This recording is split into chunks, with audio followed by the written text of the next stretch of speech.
Hello guys, जैसा कि आप सभी जानते हैं हमारा steno for all YouTube channel है। यहाँ बेसिक से लेकर एक्सपर्ट लेवल की आपको क्लास उपलब्ध कराई जा रही है। एक्सपर्ट लेवल में आपको पार्लियामेंट्री रिपोर्टर पद से संबंधित 160 शब्द 180 शब्द प्रति मिनट की गति पर डिक्टेशन उपलब्ध कराई जाती है। इंग्लिश और हिंदी दोनों लैंग्वेज के लिए आप हमारे पोर्टल पर www.stenoforall.com पर डिक्टेशन प्राप्त कर सकते हैं।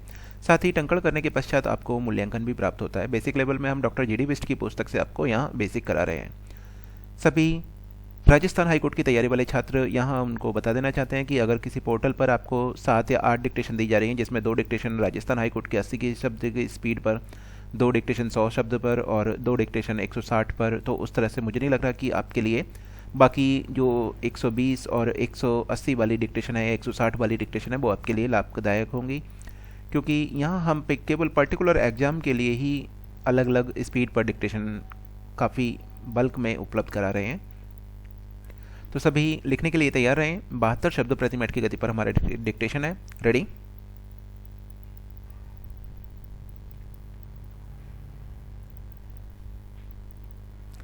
वस्तु एवं सेवा कर भारत की अर्थव्यवस्था को मजबूती प्रदान करने की दिशा में उठाया गया बड़ा कदम है।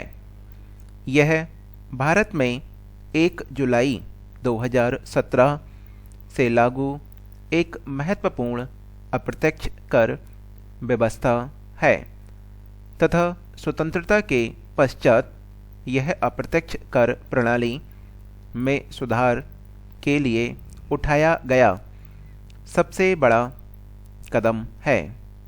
जीएसटी द्वारा केंद्र एवं विभिन्न राज्य सरकारों द्वारा भिन्न भिन्न दरों पर लगाए जा रहे विभिन्न करों के स्थान पर पूरे देश के लिए एक ही अप्रत्यक्ष कर प्रणाली लागू की गई है। जीएसटी के लागू हो जाने के परिणाम स्वरूप प्रारंभिक कठिनाइयों के पश्चात भारत में एकीकृत साझा राष्ट्रीय बाजार का निर्माण होगा। विनिर्माण, निवेश, निर्यात, रोजगार, कर, आधार में विस्तार आदि की वृद्धि होगी।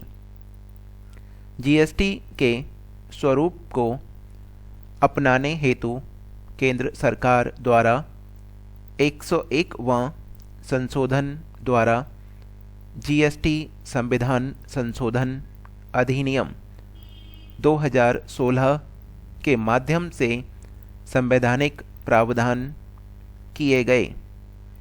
जीएसटी कुछ अपवादों को छोड़कर राष्ट्रीय स्तर पर एक देश एक कर की अवधारणा पर आधारित है। यह विनिर्माण से लेकर उपभोक्ता तक वस्तुओं और सेवाओं की आपूर्ति पर लगाया गया एक एकल कर है। प्रत्येक चरण पर भुगतान किए गए इनपुट करों का लाभ मूल्य संवर्धन के बाद के चरण में उपलब्ध होगा, जो प्रत्येक चरण में मूल्य संवर्धन पर जीएसटी को आवश्यक रूप से एक कर बना देगा। अंतिम उपभोक्ताओं को आपूर्ति श्रृंखला में अंतिम डीलर द्वारा लगाया गया जीएसटी ही वहन करना होगा। इसके पिछले चरणों में सभी लाभ समाप्त हो जाएंगे। जीएसटी में केंद्र स्तर पर केंद्रीय उत्पाद शुल्क, अतिरिक्त उत्पाद शुल्क, सेवा कर, अतिरिक्त सीमा शुल्क, काउंटर वेलिंग ड्यूटी आदि तथा राज्य स्तर पर सेल्स टैक्स, मनोरंजन कर, स्थानीय निकायों द्वारा लगाए जाने वाले टैक्स से अलग केंद्रीय बिक्री कर, प्रवेश कर, परचेज कर, लॉटरी, सट्टे और जुए पर कर आदि समाहित हैं। पेट्रोलियम, अल्कोहल एवं नेचुरल गैस को जीएसटी के दायरे में शामिल नहीं किया गया है। जीएसटी का प्रत्यक्ष संबंध पंजीकरण, भुगतान, रिफंड और बिल से है तथा अप्रत्यक्ष संबंध इनपुट टैक्स क्रेडिट बदलाव के प्रावधान एवं ढांचे से है। कर संरचना जीएसटी में कर संरचना के रूप में 5 स्लैब निर्धारित किए गए हैं जो निम्न है। जीएसटी 0%।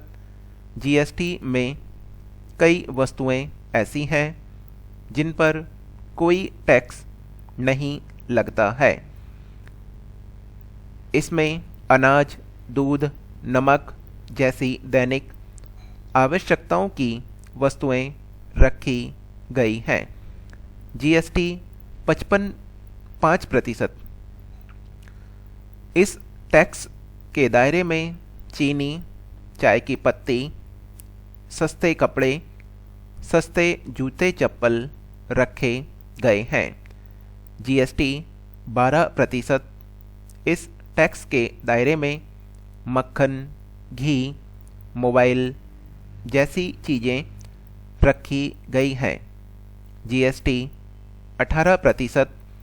इस टैक्स के दायरे में टूथपेस्ट, तेल, कंप्यूटर जैसी चीज़ें रखी गई हैं। जीएसटी 28%। इस टैक्स के दायरे में विलासिता से जुड़ी चीज़ें रखी गई हैं। यह हमारा डिक्टेशन समाप्त हो गया और यहाँ पे मैंने 55 के बाद में 5 उच्चारित किया था, तो आप 5 ही लिखें, 55 ना करें।